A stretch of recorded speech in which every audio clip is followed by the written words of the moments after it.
한국이 전 세계 코로나 일제고사에서 수석을 차지하는 것을 보고 깜짝 놀라던 세계가 대선 문항 하나를 놓고 끙끙대는 같은 한국을 보며 어리둥절해하고 있습니다. 신앙인다운 그리고 민주사회의 시민다운 선택에 혹시 보탬이 될까 하여 몇 말씀 드리려고 합니다. 첫째, 사람을 일으켜 세울 한 사람을 찾아야 한다입니다. 전주에서 가까운 진안에 자유평등의 대동세상을 꿈꾸던 사람이 살았습니다. 임금은 하늘이 내고 땅 위의 모든 것이 임금의 것이라 여기던 왕조시대에 천하는 곡물인데 어찌 주인이 따로 있으랴 했던 선비 너 여자의 세울립 정여립 선생이었습니다. 개인적 입신을 포기하는 대신 여립 내가 너를 세우련다 했던 분이니 참으로 별같은 존재였습니다. 엊그제가 봄을 일으켜 세우자는 입춘이었는데 자빠진 사람들을 우뚝 세우려는 여립이나 그런 사람들을 위하여 따뜻한 봄을 세우는 립춘이나 같은 뜻이라 하겠습니다. 기왕 사람을 뽑아야 한다면 이런 좋은 이름들 가운데 하나를 고르면 참 좋겠습니다. 임금 선조는 정여립을 필두로 조선 최량의 인재 1000명을 죽였습니다. 그 유명한 기축옥사입니다. 그로부터 3년 후 임진왜란이 일어났습니다. 나라 지킬 제목들을 모조리 없앴으므로 나라가 거덜났던 것은 당연지사였습니다. 조선이 아주 기울기 전에 마지막으로 시대의 별들이 나타났습니다. 이벽, 이승훈, 정약용 같은 천주교인들이었습니다. 조정은 그 별들도 해치웠습니다. 그리고 조선은 망해버렸습니다. 아주 망해버렸습니다. 인사가 만사라고 하지 않습니까? 옛날에 임금이 하던 일이 지금은 우리 한 사람 한 사람 손에 달려 있습니다. 살릴 수도 있고 망칠 수도 있는 권능을 신중하게 사용해야겠습니다. 둘째, 공사 구분을 못하는 사람은 안 된다입니다. 어수룩한 시절에는 회사의 연장이나 자재, 인력 등을 빼돌려서 집안일을 해결하던 사람들이 숱했습니다. 그 덕에 대통령까지 해먹은 자도 있었는데 아직도 그 시절의 수법을 버리지 못한 사람이 또 하나 있는 것 같습니다. 전두환은 평생 직장이었던 군대의 병력을 빼돌려서 광주 학살을 저질렀고 그때의 무력 시위로서 집권에 성공한 인물입니다. 비슷한 일이 우리 목전에서 벌어지는 중입니다. 검찰 조직의 우두머리가 되자마자 검찰 병력을 동원해서 법무부 장관의 가족을 상대로 잔인한 무력 시위를 하고 그걸 마치 살아있는 권력을 수사한 것인 양 강직 검사의 경력인 양 꾸미고 부풀려 집권을 탐하는 중입니다.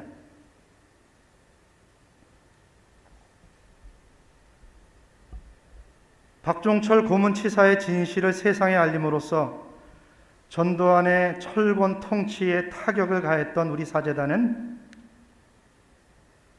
고문과 조작을 일삼던 안기부의 유령이 지금은 검찰청 어느 구석에 ጧ리 틀고 있는 것을 봅니다. 우리 눈이 잘못됐을지도 모릅니다.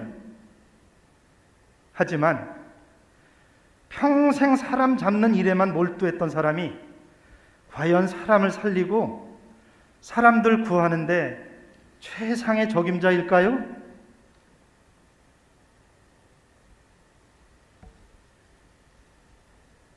셋째, 자꾸만 속으면 속는 사람도 잘못이다입니다.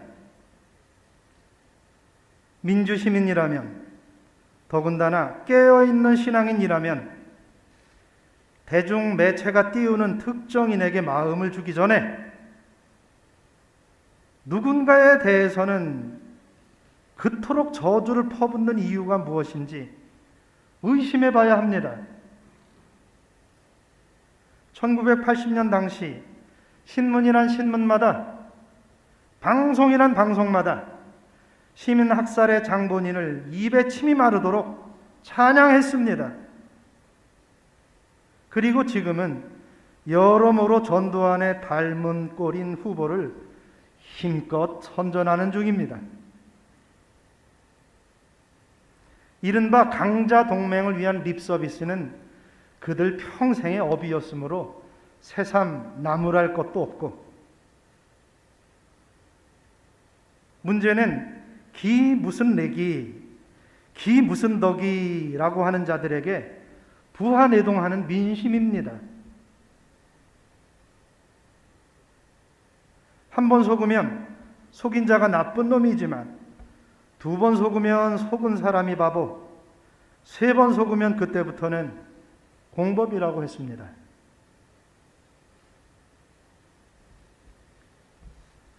넷째, 뒤로 돌아가서는 안 된다입니다. 성경은 종이었던 자들이 결국 종이 되고 말았다는 역사 이야기입니다.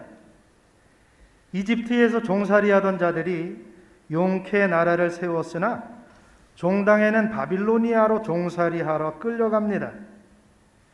그런 불상사가 일어날까 봐 하느님이 신신당부했지만 아시는 대로 이스라엘은 기어코 퇴행을 선택하였습니다.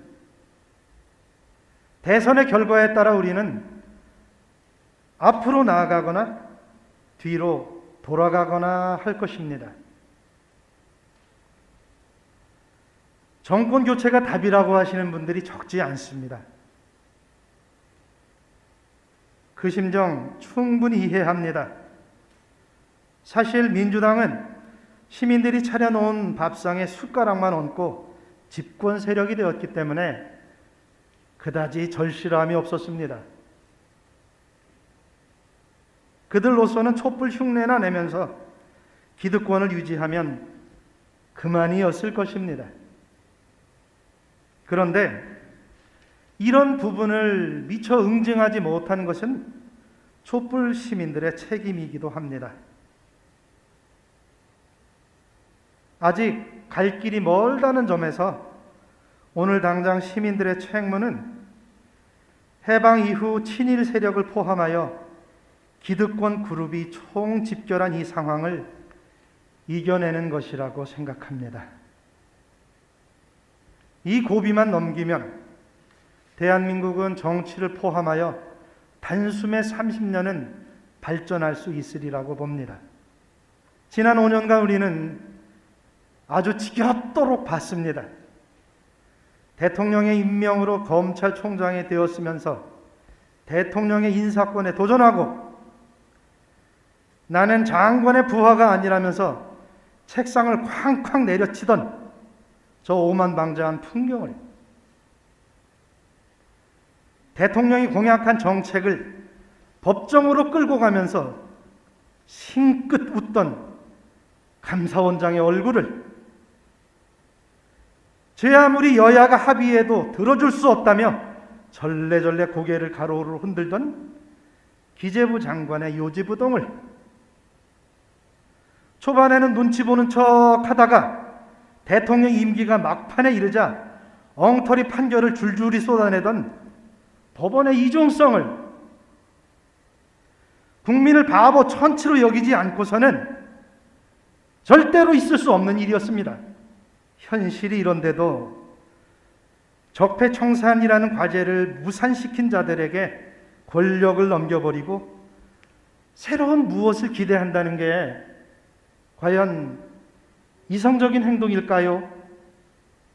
다섯째, 세월호의 진짜 선장을 찾아야 한다입니다. 지금 우리는 노인, 아이들 할 것 없이 모든 세대가 세월호라는 공동의 배에 올라타고 항해하는 중입니다. 2014년 4월 16일 선장에게 가장 필요했던 자질은 상황, 판단, 능력이었습니다. 그런데 그 배의 선장은 양심도 없었지만 결정적으로 그 판단력을 갖추지 못하였습니다. 무속 논란의 장본인이 대통령이 되어서는 안 되는 이유가 여기 있습니다. 첫째, 스스로 판단해서 결단하고 책임질 일을 누군가에게 묻는 사람이라는 점에서.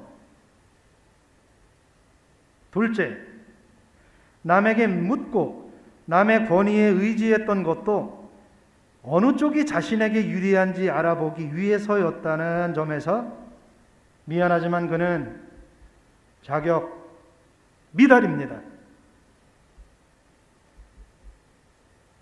여러분, 원죄의 주인공 아담의 귀책 사유는 운명의 진로를 스스로 정하지 못하고 뱀이 시키는 대로 고분고분 따른 점이었다는 사실을 우리 잊지 않도록 합시다.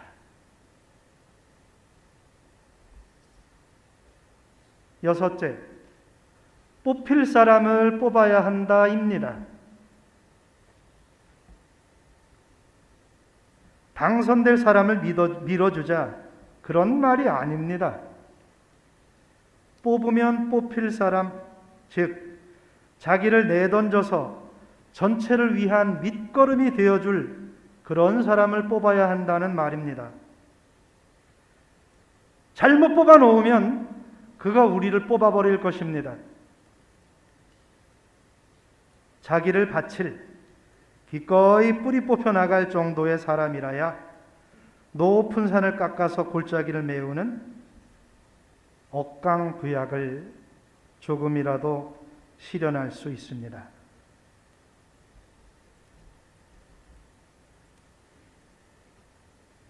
마지막으로 믿지는 장사는 안 된다입니다. 오늘까지 우리가 이룬 성취가 얼마나 놀라운 것인지 따져봐야 합니다. 그래서 정확히 알아야 합니다. 어떤 분들은 우리가 가진 것이 어느 정도인지, 지킬 것이 얼마나 많은지, 키우고 키우면 얼마나 대단한 미래가 열리는지 아예 관심조차 없는 사람들처럼 행동합니다. 가졌으면 지켜야 하고 지키면서 키워나가야 흥할 수 있고 번창할 수 있습니다. 애써 지키고 기껏 지켜서 오늘에 이르렀는데 야, 여기서 그만두자. 이제는 가질 것도 지킬 것도 키울 것도 없다는 식으로 행동하는 것은 아이들을 위한 미래를 포기하는 미련하고 비겁한 짓입니다. 그보다는 우리가 이룬 놀라운 성과에 감사하고 원망하기보다는 서로를 격려하면서 지킬 것 끝까지 지키고 키울 것 다 키워냄으로써 독립과 민주주의를 위해 목숨을 바쳤던 어른들에 대한 도리를 다하는 것, 그것이 민주시민의 책임이요 신앙인들의 도리라고 생각합니다. 마치겠습니다. 겨울을 힘들게 보낸 이웃들에게 가장 먼저 봄의 축복이 찾아들기를 기도합니다.